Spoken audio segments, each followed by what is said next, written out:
السلام علیکم ورحمۃ اللہ وبرکاتہ۔ انشاءاللہ آج اس ویڈیو میں لا علاج بیماری کے لیے قرآن مجید کی آیت کا عمل دیکھیں گے۔ ربہ انی مسنی الضر ربہ انی مسنی الضر وأنت أرحم الراحمين وأنت أرحم الراحمين۔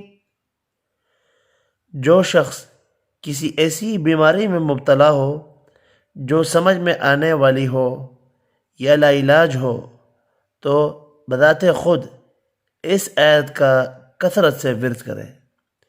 قرآن مجید کی آیت ہے پارہ نمبر 17 سورۃ الانبیاء۔ ملتے ہیں انشاءاللہ اگلی ویڈیو میں۔ اللہ حافظ۔